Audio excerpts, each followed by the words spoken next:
আসসালামু আলাইকুম।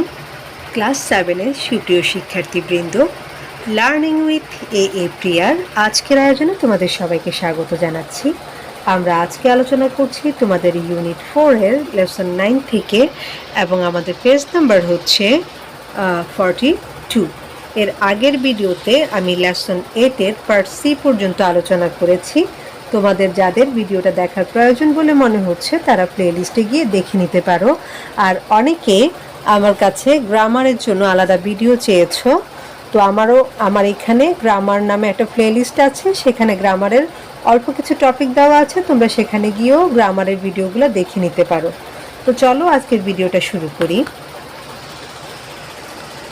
আমাদের এইখানে যে ইনস্ট্রাকশন দেওয়া আছে সেখানে বলছে, দেখো, Hridoy gets a letter from his cousin. Cousin মানে হচ্ছে চাচাতো, মামাতো বা খালাতো ভাই বা বোন।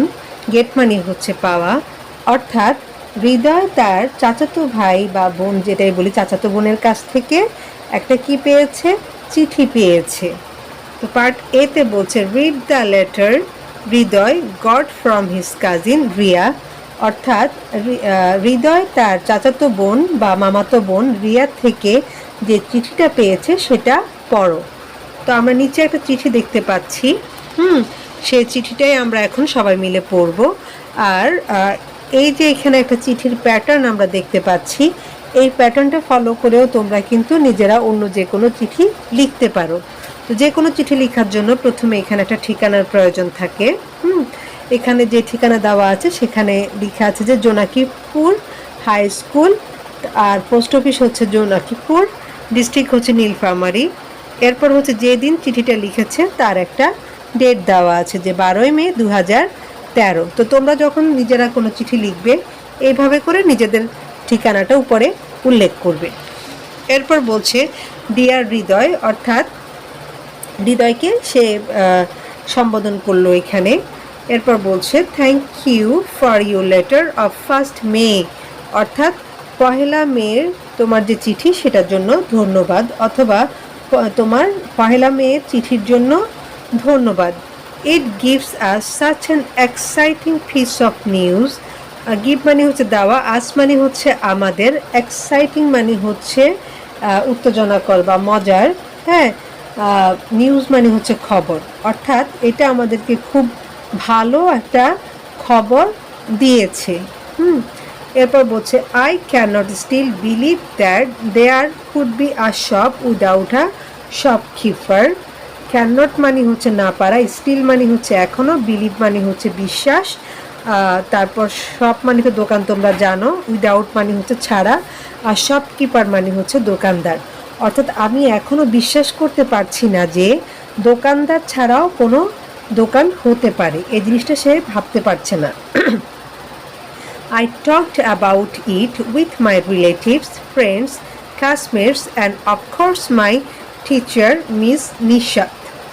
আমি টকড মানে হচ্ছে কথা বলেছিল, এখানে ফার্স্ট টেন্সে আছে। অ্যাবাউট মানে হচ্ছে সম্পর্কে, রিলেটিভ মানে হচ্ছে আত্মীয় স্বজন, ক্লাসমেট মানে হচ্ছে সহপাঠী, অফকোর্স মানে হচ্ছে অবশ্যই, অর্থাৎ আমি এই ব্যাপারে আমার আত্মীয় স্বজন, বন্ধু বান্ধব, আমার সহপাঠী এবং অবশ্যই আমার শিক্ষক বা মিস নিশাদের সাথে কথা বলেছি। Everybody was surprised. সারপ্রাইজড মানে হচ্ছে বিস্মিত হওয়া, অর্থাৎ প্রত্যেকে কি হলো, বিস্মিত হলো। Miss Nishat liked the idea so much that she immediately talked about it to our head teacher. Idea মানে হচ্ছে ধারণা, অর্থাৎ মিস নিশাত এই ধারণাটা বা এই আইডিয়াটা এত বেশি পছন্দ করেছেন যে তিনি তাৎক্ষণিক আমাদের প্রধান শিক্ষকের সাথে এই ব্যাপারে কথা বলেছিলেন। ইমিডিয়েটলি মানে হচ্ছে তাৎক্ষণিক। এরপর বলছে, দেখো, we had a meeting in our school with teachers and students. হ্যাঁ, আমরা স্কুলে আমাদের শিক্ষক এবং ছাত্রছাত্রীদের মাঝে এটা নিয়ে একটা মিটিং করেছি, তারা একটা আলোচনা করেছে।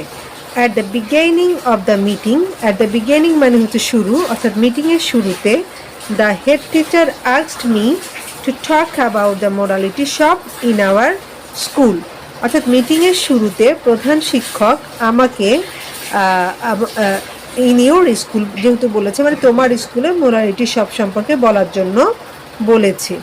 অ্যাট ফার্স্ট মানে প্রথমে I red out part of your letter, অর্থাৎ প্রথমে আমি কি করলাম, তোমার চিঠির অংশবিশেষ পড়ে শোনালাম। And then I explain how such a shop in your school is greatly helping you, the students, teachers and the community at large. Explain মানে হচ্ছে ব্যাখ্যা করা, সাচ মানে হচ্ছে হাউ সাচ মানে হচ্ছে কিভাবে, গ্রেটলি মানে হচ্ছে বিশালভাবে বোঝাচ্ছে এখানে।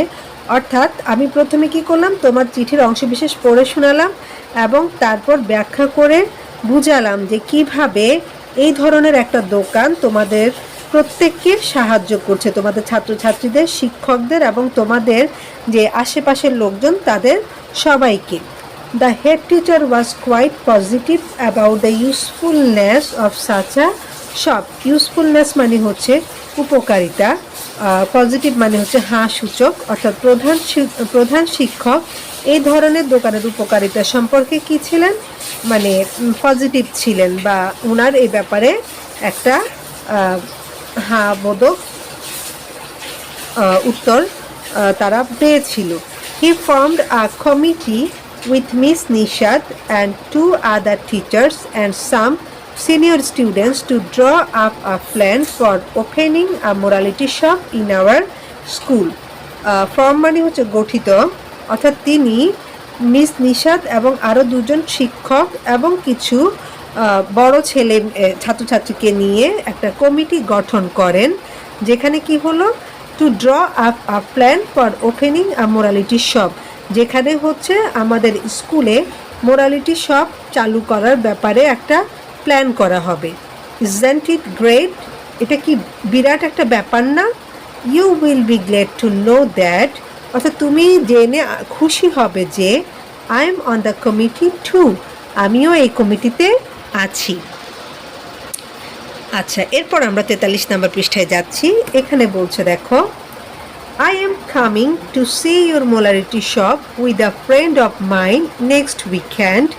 নেক্সট মানে হচ্ছে পরবর্তী, উইকেন্ড মানে হচ্ছে সপ্তাহের ছুটির দিনের কথা বোঝাচ্ছে, মাইন মানে হচ্ছে আমার, অর্থাৎ আমি তোমার স্কুলের মোরালিটি শপ দেখার জন্য আমার একজন বন্ধুকে নিয়ে পরবর্তী ছুটির দিনে আসব। সি ইউ দেন, অর্থাৎ তোমার সাথে সেখানে দেখা হবে। Give my regards to aunt and uncle, তো অর্থাৎ চাচা চাচিকে বা মামা মামিকে বা খালা খালুকে যেটাই বলো আমার সালাম দিও। অল দ্য বেস্ট, হ্যাঁ, অর্থাৎ এই যে যখন আমরা চিঠি শেষ করি সেক্ষেত্রে আমরা এখানে অল দ্য বেস্ট লিখতে পারি, কেউ কেউ ইউ লাভিং ফ্রেন্ড এরকমও লিখে থাকে, ঠিক আছে। এরপর হচ্ছে সে তার নামটা এখানে উল্লেখ করে দিল। তো এই ছিল আমাদের লেসন 9-এর পার্ট এ। আজকের ভিডিওটা আমি এখানে শেষ করছি। পরবর্তী ভিডিওতে পার্ট বি নিয়ে তোমাদের সাথে আলোচনা করব। সে পর্যন্ত তোমরা প্রত্যেকেই ভীষণ ভালো থাকো, সুস্থ থাকো আর লার্নিং উইথ এ প্রিয়ার সাথেই থাকো। আল্লাহ হাফেজ।